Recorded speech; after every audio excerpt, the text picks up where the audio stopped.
नमस्कार, मैं छाया सिंह एक बार फिर से आप सभी लोगों का स्वागत करती हूँ आपके अपने यूट्यूब चैनल छाया एफिलिएशन ज्ञान पे। जैसा कि आप सभी लोगों को पता है कि मैं कॉलेजेस के एफिलिएशन प्रोजेक्ट पे वर्क करती हूँ। जैसे अगर किसी को नया कॉलेज स्टार्ट करना है, स्कूल स्टार्ट करना है, तो हम उसमें हेल्प करते हैं। अगर आप हॉस्पिटल स्टार्ट करना चाहते हैं तो उसमें भी हमारी हेल्प ले सकते हैं। तो विदाउट टाइम वेस्ट किए मैं आज के अपने टॉपिक को इंट्रोड्यूस करा देती हूँ कि मैंने किस टॉपिक पे आज वीडियो बनाया है। आज जो मेरी वीडियो का टॉपिक है वो है बीएड कॉलेज से रिलेटेड जो न्यूज़ है। कॉन्टीन्यूसली जो कॉल्स आती हैं वो बीएड कॉलेज को लेके आती हैं कि मैडम बीएड कॉलेज का क्या आवेदन स्टार्ट हो गया, क्या हमें स्टेट से एनओसी लेनी है या यूनिवर्सिटी से एनओसी लेनी है। तो आज का जो मेरा टॉपिक है एनओसी को लेके, बीएड की एनओसी और क्या बीएड कॉलेज ओपन हुआ, क्योंकि रिसेंटली मैंने जो वीडियो बनाया था उसमें बोला था कि एनसीटी को इंस्ट्रक्शन दिया है सुप्रीम कोर्ट ने कि विद इन 15 डेज़ वो पोर्टल ओपन करे, बट ऐसा हुआ नहीं। There is logic behind it, वो मैं किसी नेक्स्ट वीडियो में एक्सप्लेन कर दूंगी। बस अभी आप सिंपल वे में ये समझिए कि एनसीटी अपनी साइड से एफिडेविट वगैरह लगा रही है, कोर्ट में कुछ टाइम मांग रही है, क्योंकि एनसीटी के पास ऑलरेडी रनिंग जो इंस्टीट्यूशन है उनकी भी जो नंबर्स हैं वो बहुत ज़्यादा है।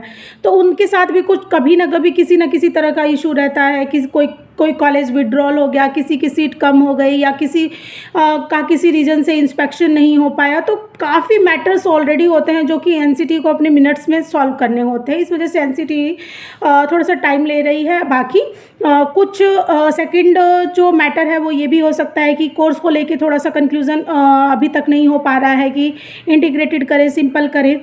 तो इस टॉपिक में मैं ऑलरेडी वीडियो बना चुकी हूँ। अभी बस जो आज का टॉपिक है वो जो र्यूमर्स है, बीएड के लिए फ़ाइल लगाइए, बीएड के लिए फ़ाइल लगाइए, लिटरली मैं आप लोगों को सच बता रही हूँ, ऐसा कुछ भी नहीं है। अभी कहीं से कुछ भी नहीं निकल के आया है जहाँ पे मैं आप लोगों को ये इंस्ट्रक्ट कर पाऊँगी नहीं आप लोग अपनी फ़ाइल को लगा दीजिए।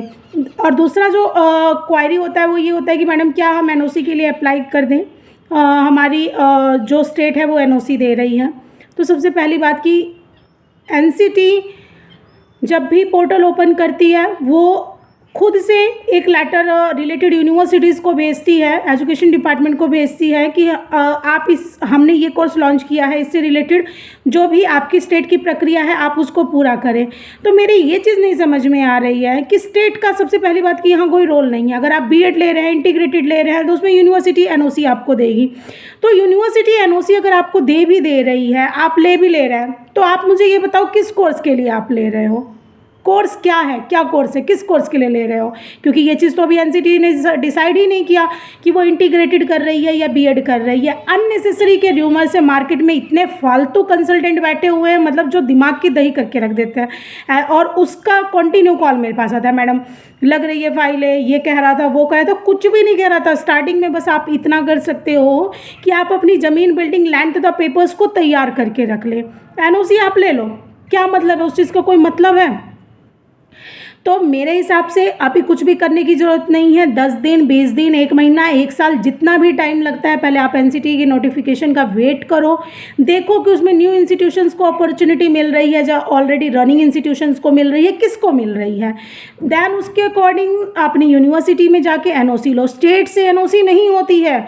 स्टेट एनओसी मतलब मेरे समझ में नहीं आता है कौन क्या किसको बताता है। सिंपल सी बात है, अगर आप बीएड अप्लाई करना चाह रहे हैं तो आपके पास ज़मीन होना चाहिए। आप 10,000 20,000 जो भी आपकी कैपेबिलिटी है आप वो बिल्डिंग बना लो, क्योंकि अगर आप एप्लीकेशन लगाओगे तो आप कहीं ना कहीं ये श्योर करते हो डिपार्टमेंट को कि हमारे पास ज़मीन, बिल्डिंग है, क्योंकि उससे रिलेटेड ही पेपर्स अपलोड होते हैं। तो 10,000 20,000 जो भी आपको कंस्ट्रक्शन करना है आप वो कंस्ट्रक्शन करवा के रखो, ठीक है। और देन उसके बाद जो बीएड्स की फाइल जब लगेंगी, देन आपको डॉक्यूमेंट 90% तैयार होंगे। क्या मांगा जाएगा आपसे? लैंड का पेपर मांगा जाएगा, कन्वर्जन पेपर मांगा जाएगा। हाँ, सेकंड चीज़ सबसे इम्पोर्टेंट कि इसमें लीज़ अलाउड नहीं है, तो लीज़ को आपको अलाउड नहीं करना है। आप ऑनरशिप पेपर लगाइए। तो फिर से आते हैं दस्तावेज़ों की लिस्ट पे, डॉक्यूमेंट्स लिस्ट पे। तो लैंड के पेपर होते हैं आपके प्रॉपर, कहाँ से आपने लिया और किसको दिया, कॉलेज ऑफ एजुकेशन को दिया या ट्रस्ट सोसाइटी के नाम है। ट्रस्ट सोसाइटी के नाम रहेगा तो बेटर रहेगा। क्यों रहेगा ये मैं अभी डिस्कशन नहीं कर सकती हूँ, ना यहाँ डिस्कशन करती हूँ। कोई क्लाइंट पर्सनली कॉल करते हैं तो ये सारी चीज़ें मैं उनको बता देती हूँ। तो ट्रस्ट सोसाइटी के नाम है या कॉलेज ऑफ एजुकेशन के नाम है। देन उसके बाद जो सेकंड आता है पेपर, वो ये होता है कि ज़मीन कन्वर्जन है या नहीं है। कन्वर्जन का ये मतलब कि अगर एक जगह पे अगर 3,000 4,000 वर्ग मीटर ज़मीन है तो वो ऑटोमेटिकली ही कृषि योग्य भूमि होती है, कमर्शियल नहीं है। कमर्शियल छोटे प्लाट्स में होते हैं। तो जब भी आप 2-3 बिस्सा से ज़्यादा ज़मीन लिखवाते हैं तो वो ऑटोमेटिक एग्रीकल्चर होती है। तो उसका कन्वर्जन किया है आप लोगों ने या नहीं किया है, मतलब CLU धारा 143 आजकल 80 होती है। देन उसके बाद पेपर आते हैं नजरी नक्शा कि उत्तर में क्या है, ईस्ट में क्या है, वेस्ट में क्या है, नॉर्थ में क्या है, साउथ में क्या है।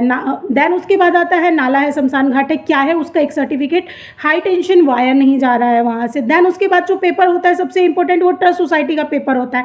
ट्रस्ट अगर आप चला रहे हैं तो ट्रस्ट सोसाइटी है तो society, no profit no loss, जो कि ऑटोमेटिकली होता है क्योंकि किसी भी ट्रस्ट सोसाइटी पे GST नहीं लगता है। इससे ये थोड़ा बहुत तो कन्फर्म हो ही जाता है कि no profit no loss organisation होती है। तो उसका certificate chit and fund department से हो जाता है। देन उसके बाद जो पेपर आता है अप्रूव्ड मैप, आपने ज़मीन पे नक्शा बना दिया, बिल्डिंग बना दी, बाद में पता चला गवर्नमेंट का इन फ्यूचर 20 साल बाद वहाँ प्लान था सड़क निकालने का, बिना नक्शा पास कराया आपने कंस्ट्रक्शन कराया, 2-3 करोड़ रुपए वेस्ट कर दिया, फिर हो गया स्वाहा।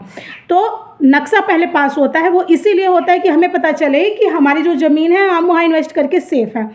क्योंकि बहुत सारी ज़मीन जैसे मान लीजिए हाईवे से कनेक्टेड है या फिर किसी सुपर डेवलप्ड सिटी में आ रही है, तो वहाँ क्या होता है गवर्नमेंट का फ्यूचर का प्लान कुछ और होता है। तो ऐसी ज़मीन ऑलरेडी डिसाइडेड होती है कि यहाँ रेलवे कारखाना बनेगा, रेल की पटरी निकलेगी, सड़क निकलेगी या जो भी होगा। या फिर कई बार तो ऐसा ही हो जाता है कि यहाँ एजुकेशन तो आप कर ही नहीं सकते, सब कुछ करो बट कॉलेज नहीं खुलेगा। तो नक्शा पास होना चाहिए, ब्लूप्रिंट आपका एग्जैक्ट जहाँ जो आपने चीज़ बनाई है वो आपके नक्शे पे होनी चाहिए। फ्यूचर प्लान आप नक्शे पे एडवांस में बना सकते हैं, बिल्डिंग फर्स्ट फ्लोर है, नक्शे पे 3rd फ्लोर तक शो हो सकती है, बट इंस्पेक्शन के टाइम पे वो तीनों फ्लोर होना चाहिए। आपका प्लान वहाँ नक्शे पे आप बनवा सकते हो, नो इशू। देन उसके बाद जो पेपर आता है वो पेपर होते हैं आपके कन्वर्जन से रिलेटेड। जब आपने जो भी कन्वर्जन करा लिया, जो कुछ भी है आपका, वो सारी चीज़ें होने के बाद चीज़ें सेट हो जाती हैं। उम्मीद करती हूँ आपको मेरी वीडियो बहुत अच्छी लगी होगी। अगर नहीं लगी तो क्या कमी है वो मुझे ज़रूर लिख के बताएं। Thank you.